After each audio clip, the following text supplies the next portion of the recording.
Welcome to the T-Squared Dad's Brown Bag Podcast. Here's your hosts, Kyle Baker and Dieter Burrell.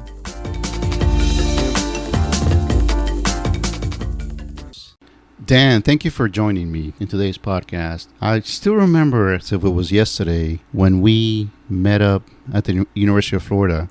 I think it was, 2003? Almost 19, maybe 20 years. Do you remember that? Is it 2002? It was a long time, wasn't it? It's 21 years. Yeah, can you believe that? Yeah. No. Whole lifetime. What was that? Almost 19 years? Or something like that? Listen, it still feels like the day that I rolled in that studio and you were in there and we were just like, all the desks were piled in a corner and you and I are just sitting on a desk and you're like, you want to just organize this? You're like, yeah, okay, well, you put yourself here, I put myself there. Boom, we became friends like instantly. Yeah. It was cool, man, because, Dieter was older than the others, and I was like 2 years older than everyone else because I took some time off. Dieter came in a little later. But you did the community college thing with me, like at a different location, but as I did.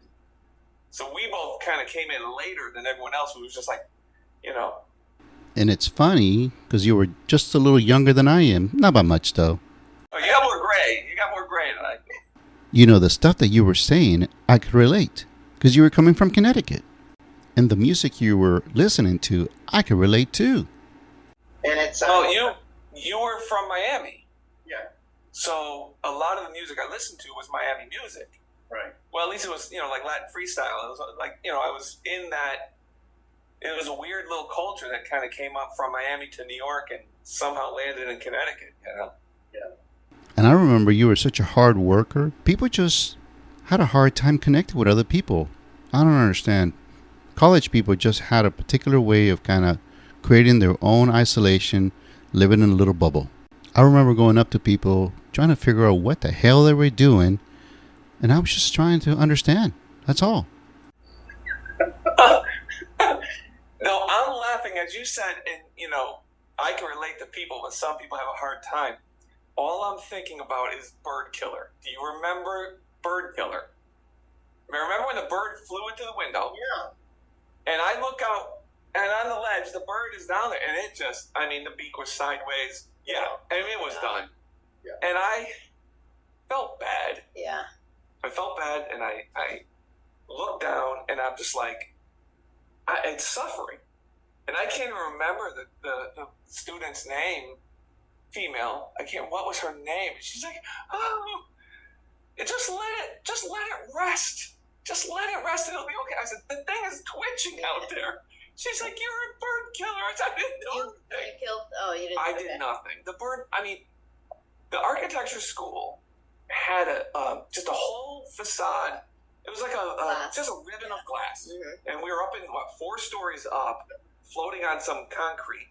Yep. They had these spindly, odd columns that were just, elongated, thin concrete columns. Yep. I never felt comfortable up there. And, birds were just boom, boom, boom. There was constantly, probably 4 every semester were hitting the glass. Oh, yeah. They have no idea. They're just flying around and what's this, So it was just an interesting thing. I had a reputation of being... The bird killer? Well, but being more abrasive. Because I was abrasive because I was direct. And you're getting to the point where most people don't like people who speak in a direct manner.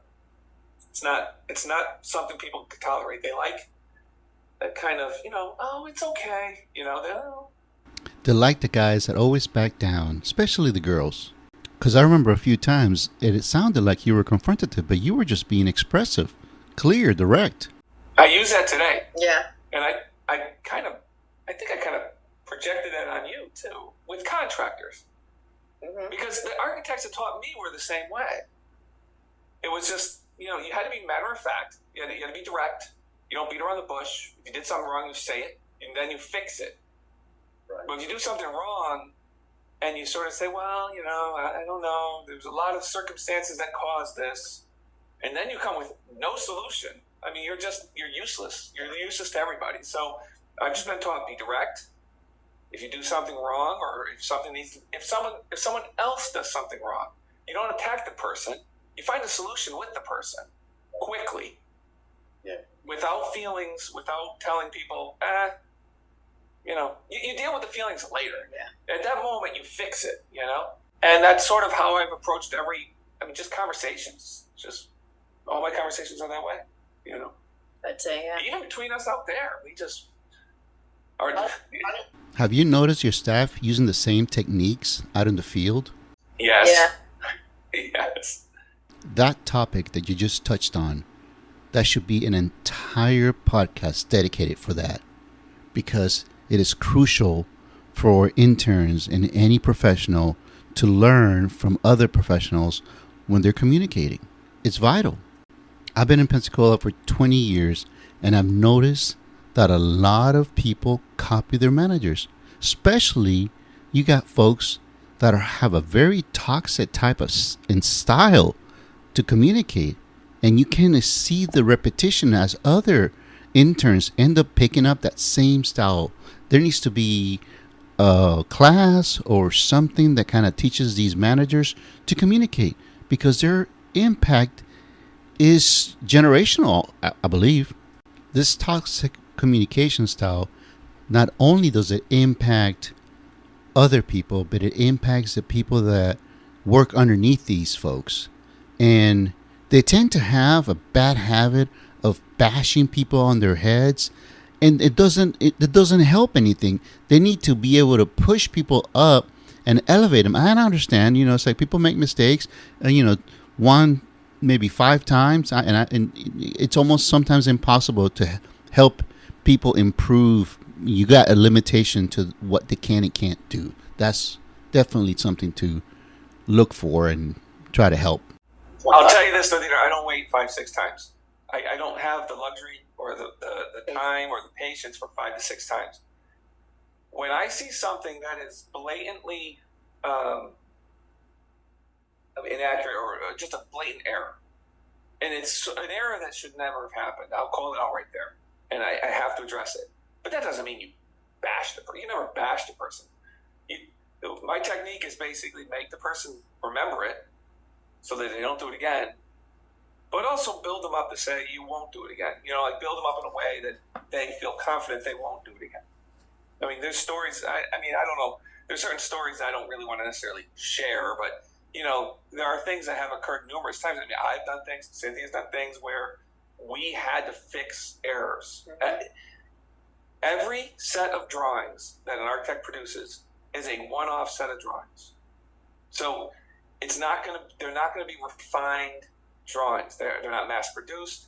Each and every scenario we face, unless we're cranking out the same McDonald's, in that case, it's a set of drawings, and then you fix the area the little area every time you publish a new permit set.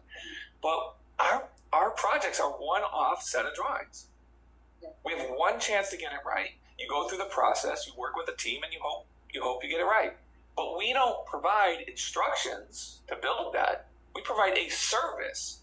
Those drawings are just our instruments of service. So those are our drawings. If you misinterpret them, ask me the question. I will tell you what they say. That's it. They're nothing more than instruments of service. They are not instructions. So they're never intended to be perfect. Yeah. That was a hard thing for me, because I remember saying to some of my old bosses, like, this set's going to be perfect. And they just look at me and laugh, like, okay. Yeah. Good luck. I get phone calls from people asking me how to do something. I can't tell you how to do it, but I can tell you what you're going to need. And this happens all the time. Mm-hmm. I can get you the information. I can even reach out to my structural engineer, my mechanical engineer, plumbing designer, electrical engineer, but I can't tell you how to do it. Means and methods, it's something that's the responsibility of the contractor. So this is on you, no one else. Right. If you're the concrete guy, you should know everything that has to do with that trade. Foundations, masonry. So there's no excuse. If you're doing this as a profession, you need to know what you're doing. I was thinking about that. Asking questions. I was thinking about that guy that fixing the walls. Oh, look at this. Well, what do I do here? You're like, Oh yeah. Cynthia's like, Yeah. you don't know how to fix a wall. You know, it was part of a toilet room. There were showers in it, and you know how they have the recess in the wall for the soaps or whatever, right? He was asking us how to patch. This was a multi-million-dollar project too. It wasn't. And this was not a fly-by-night contract. No. And because we didn't say fill that 6x4 hole for the new tile layout, he was asking us well, what do you want me to do? So we said, we'll talk to your carpenter. No, yeah, talk to your general trades or the carpenter. Yeah. Yeah. And he goes, so well, I am. We are. Yeah, we are carpenters. Like, well, then fix it. Fix the opening. You will be putting new tile over that. It was a 4x6, hole. It was nothing. I mean, this is silliest question Peter, ever. if I have to, on my drawing, find every little existing condition blemish to then, fix. And whereas general notes generally cover that, right? Patch and repair all walls to receive new finish. Okay? Use like materials. Okay? If there's cement board, you put a piece of frame back there and cement board over the hole, tape it, and now you have a flush wall. This is not rocket science, but one thing I find with contractors is it's getting worse. And I don't know if it's their fault. I don't know if it's what they're teaching in like at University of Florida, the Rinker School of Building Construction. Those project management schools are great, but they're not teaching, well, I don't want to speak on Rinker because they might be teaching it, but generally, project management schools are not necessarily teaching field work. And what a contractor, whether it's a carpenter, plumber, should know about,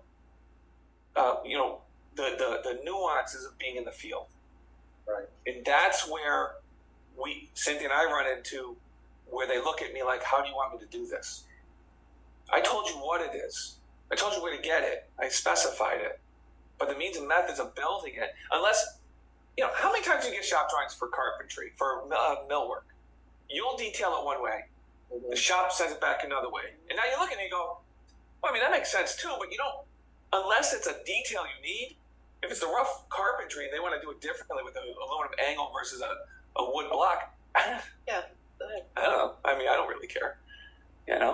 I went out to this facility a few years ago, and I was being asked how to install a certain product on this pre-welded frame for an exterior door. Similar to what you guys use at your hospitals. Yeah, we do. We use, yes. So they're erecting this wall with this fully welded door frame in place, and they call me to ask me how to extend the water barrier into the jambs. And what we had called that was a fluid applied system. So it didn't matter if I had called whatever I had called. Means and methods would have applied to them. As far as how they would do it, it would be up to them as long as they didn't have any issues. And I could see that there was different ways of doing it, but I didn't want to answer them. So as a matter of fact, the superintendent or the project manager for the owner was about to try to explain to them how to do it. And I stopped them and I said, let me call the superintendent here. And then I told him, it's like, you need to come over here. You need to tell these guys what they need to do and figure out what's the best approach. I'm not going to be over here. Kind of felt like it was, I was being put on the spot on purpose just to kind of make themselves out to be the smarter one. And nevertheless, these contractors created a big issue with the general contractor. They thought they knew more than he did, and they thought that they were going to do what they were going to do. But anyways, I can't get into it because these folks got into some legality with the contractor and they went to federal court. So we'll leave it to that, and better not to touch it or even mention it. A lawyer loves words. A lawyer loves words, and they don't care about convention or general knowledge of your trade.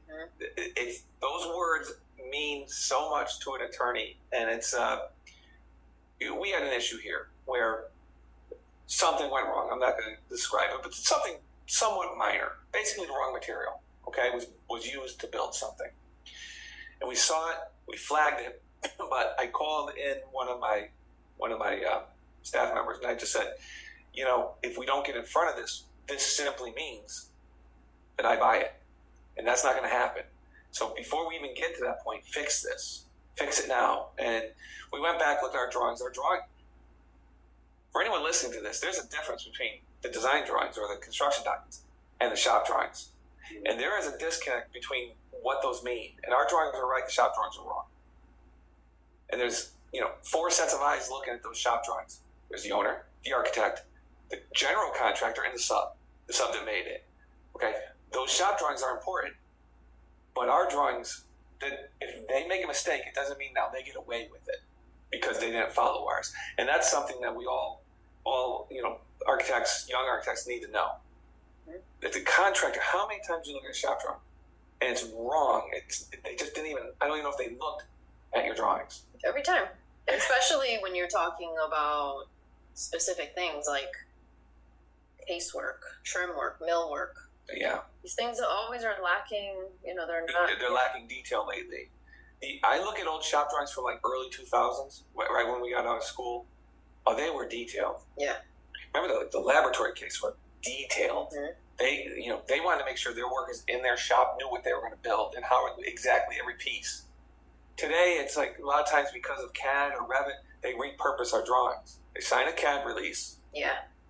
They get my drawings, and then it just shows up with a different border. I'm like, these are my drawings, not your drawings. So please, these are not shop drawings. And if they want to build from them, I say, you can build from them. If you want to build from these, that's fine. But in the field, if I see something strange, it doesn't work, it's going to have to be rebuilt. Shop drawings are another term for it, are called fabrication drawings. Exactly, same thing. Yep. So because a lot of people, and these are people, some of the interns that are listening to some of these podcasts is like, hey guys, when you guys are looking at shop drawing, that's where you're actually going to learn how to, when you're doing your files for your casework, you want to be not identical to them, but you want to give them the general specification, general requirements. Because I always end up seeing these, like I've gone to these condos and there's 64 units. And I grab the measuring tape for one unit and I go, okay, we said that it needed to be 6'4", 6 foot 4.5, 6 foot 3 3/8, 6 foot, and you go from one unit to another. And they're supposed to be identical, right? It's supposed to be, but caulk to cut, whatever it is they call it, is like paint to match, cut to fit, caulk, beat to fit, paint to match. So I'm looking at something, I go, I know you guys have everything identical, but I always put FV, field verify. Yeah, we just put VIF. I mean, it's different nomenclature up here than there, I guess, but VIF, verifying field. And that's because the millwork has to come in, even if it's brand new construction. The mill worker has to come in and measure the space because the walls, they don't know if the walls are plumb. Right. They don't know if they're straight, Mm-hmm. Yeah. So a lot of times now they just laser the room. They'll laser the room, and then the millwork tops come in laser cut, and you'll see like the bow will be cut right into, so it plugs right into the wall. Yeah. That's sometimes with the sheetrocking we have up here. I'll tell you, we have some really bad framers. As far as quality here in the Panhandle of Florida, it is very hard to get people with good quality. As a matter of fact, we had a situation where we needed to provide a certain clearance. And you know how this happens, with ADA toilets, you always have to make sure you have adequate clearance. So you always want to make sure you give at least 1.5 inches because of imperfections. Sometimes the errors out in the field are just outrageous. It baffles me how some of these guys can continue working and they cause these general contractors so much money because they have to keep fixing the errors they make. There are two things we do with that. Yeah, we generally do 5-1 because I'm always worried that I'm going to miss.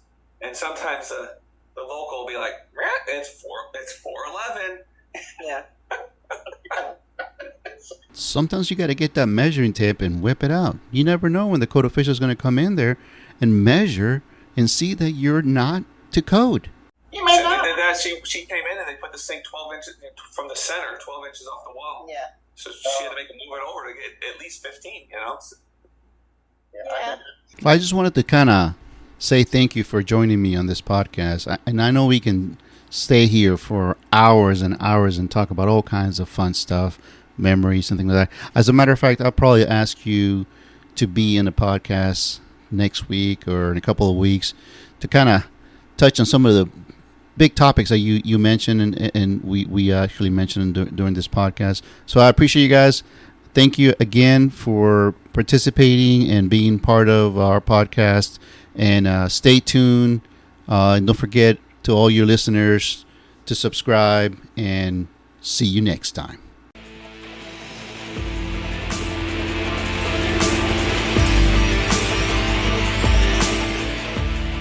Thanks for listening to the T-Squared Dad's Brown Bag Podcast. Please subscribe on your favorite platform, and we will talk to you next time.